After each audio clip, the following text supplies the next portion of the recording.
tetea mazingira. Sikiza tetea mazingira. Chers auditeurs et auditrices du podcast Tetea Mazingira, bonjour et bienvenue à l'écoute de ce nouvel épisode qui sera essentiellement axé sur la gestion des déchets. À la présentation de ce magazine, je suis Keren Divito depuis la ville volcanique de Goma, située dans l'est de la République démocratique du Congo. Les déchets en sachets et des bouteilles en plastique, voilà un autre danger qui menace notre environnement. Dans un article de Béatrice Hérode avec l'agence France Presse AFP, publié au mois d'août 2018, il est écrit, je cite, « Les vendeuses de pain, de sel, d'huile de palme et d'autres ressources continuent à servir leurs clients avec des sacs en plastique. » C'est sur ce type de circuit que les autorités congolaises ont déjà échoué par le passé à faire appliquer ce genre de mesures. Selon l'Organisation mondiale pour la santé OMS, la pollution plastique a divers impacts négatifs sur la santé en Afrique qui affectent à la fois les populations humaines et les écosystèmes. Par exemple, le plastique peut se retrouver dans la chaîne alimentaire.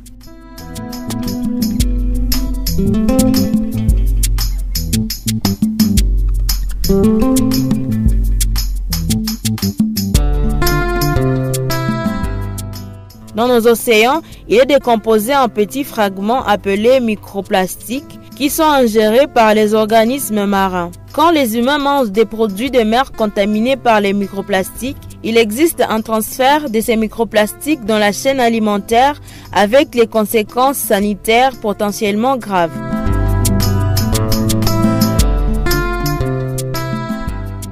Dans les minutes qui suivent, nous vous proposons d'écouter la voix de quelques élèves de Goma dans l'est de la République démocratique du Congo. Ces élèves racontent comment leur environnement se laisse de plus en plus dégradé avec la prolifération des déchets. Ces élèves du terminal à l'Institut Majengo parlent des causes de la mégestion des déchets et des conséquences qui peuvent en découler. À la fin de leurs interventions, ces élèves sont revenus sur la proposition des pistes de solutions capables d'améliorer la gestion des déchets dans les écoles et dans leurs milieux respectifs. À travers cet épisode, Eunice Isemukali, chargée des mobilisations au sein de l'organisation Waza and Act, une ONG locale œuvrant en ville de Goma, nous parlera de leur engagement dans la lutte contre les déchets et l'implication des jeunes dans la protection de l'environnement. Au milieu d'une foule d'élèves, j'ai posé quelques questions sur les causes de la prolifération des déchets en ville de Goma. Voici la révélation de ces élèves trouvés dans la cour scolaire de l'Institut Majengo. Souvent, on peut avoir des déchets, on manque là, on peut jeter ça.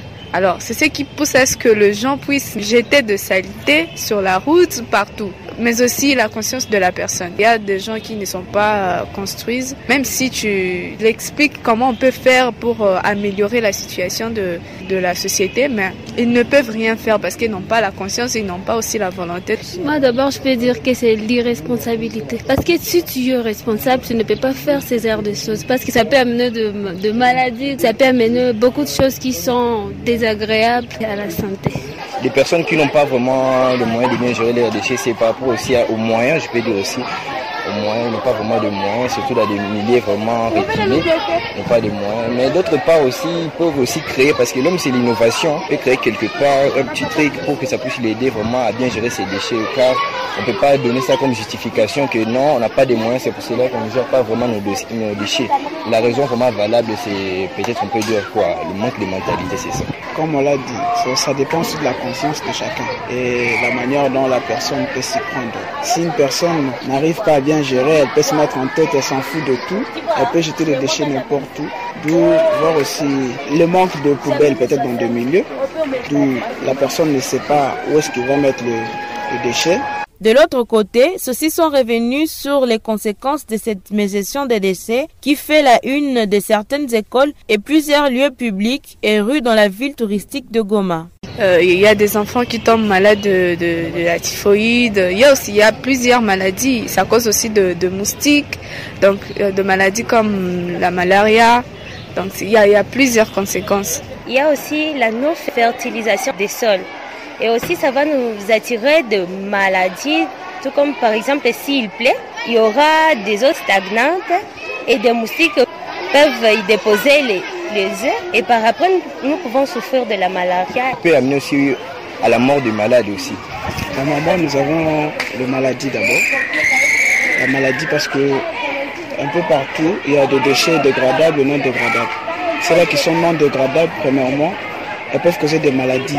Comme on l'a dit, il y aura des eaux qui ne pourront pas pénétrer dans le sol, voir les sachets lorsqu'ils sont poussés là. Donc il y a une mauvaise fertilisation à cause des sachets, des déchets aussi. D'où nos plantes n'arriveront pas à pousser un peu plus et il y aura aussi une hausse des températures et tout, où l'atmosphère sera un peu polluée. Pour pallier le problème de gestion de déchets dans différents milieux de la ville, ces élèves ont souligné les recommandations adressées aux écoles, à la population et au gouvernement afin que chacun prenne ses responsabilités au sérieux pour espérer à un environnement sain. Il faudrait que la personne soit d'abord consciente de ce qu'elle va faire et aider aussi les autres. Parler avec les autres, comment on doit prendre soin de son quartier, de là où on vit. Et puis, mais aussi que le gouvernement puisse chercher quelque chose à faire comme mettre de poubelles dans des routes pour aider aussi des gens. Chacun doit prendre conscience et à savoir que c'est lui-même qui est responsable de sa santé et de son environnement pour en fait savoir où se trouve la poubelle, en fait de ne pas jeter les ordures n'importe où et n'importe comment, en fait de lutter contre les maladies. La piste de solution que je vais donner, c'est vraiment d'appliquer la règle des 3 heures surtout et c'est un peu limiter aussi le blanc quand même par rapport à cela. Non, ne les imitez pas vraiment en tout, mais sur le plan vraiment des déchets, vous les imiter vraiment. Placer des petites poubelles. On doit mettre aussi quelques professeurs qui connaissent vraiment l'environnement et ça doit être aussi parmi le programme de l'école aussi. On doit montrer comment gérer nos déchets vraiment. Je sais que ça existe en écologie, mais c'est pas vraiment profond qu'en environnement. Par la règle des 3 heures, cela veut dire recycler nos déchets, les réutiliser et les réduire aussi. Normalement, dans des écoles, dans chaque classe, il doit y avoir une poubelle pour que chacun soit civilisé et voit où est-ce qu'il doit poser les déchets. Dans la cour scolaire aussi, partout, il doit y avoir des poubelles pour éviter ces petits désordres-là des déchets. Dans les hôpitaux de même aussi, donc presque partout, il faut juste poser un endroit où on peut déposer ces immondices. Chers auditeurs et auditrices du podcast Tetea Mazingira, vous venez d'écouter certains élèves de l'Institut Majengo. À présent, nous recevons Eunice Isemukali, chargée de mobilisation au sein de l'organisation Waza Enact. Au micro de Daniel Makassi, elle explique pourquoi avoir ciblé les élèves dans le cadre de leur sensibilisation sur la gestion des déchets. Dans le cadre de cette sensibilisation au niveau des écoles, sur la protection de l'environnement, plus précisément sur la gestion de déchets plastiques. Nous avons ciblé les écoles parce que dans des écoles, il y a de jeunes et nous avons beaucoup plus misé sur les jeunes parce que, comme on l'a dit, la jeunesse, c'est l'avenir de demain. Nous pensons que la transformation des déchets va réduire les risques d'abord de pollution et toutes les conséquences que peuvent causer ces déchets plastiques, comme la pollution. Les déchets plastiques, nous les ramassons dans des rues, dans des avenues. Et il y a des moments comme cette sensibilisation, nous venons au niveau des écoles, nous les ramassons, nous les mettons quelque part et puis nous passons à la transformation de ces déchets. C'est tout un processus pour transformer les déchets plastiques en pavés écologiques. Bon, le bénéficiaire de ces pavés écologiques, c'est la population même.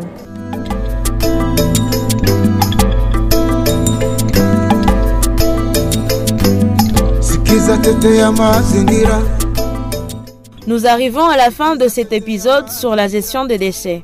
Cet épisode Tetea Mazingira a bénéficié d'un soutien de l'organisation Waza Enact avec la collaboration de l'Institut Majengo. Au nom de toute l'équipe de production du podcast Tetea Mazingira, je présente nos remerciements à Daniel Makassi pour la coordination de cette émission et à tous les élèves de l'Institut Majengo pour leur participation à cette émission. Sans oublier tous nos auditeurs et auditrices qui nous écoutent en podcast partout dans le monde. Keren Divitos et moi, nous nous retrouverons très bientôt pour un nouvel épisode à travers vos différentes plateformes préférées.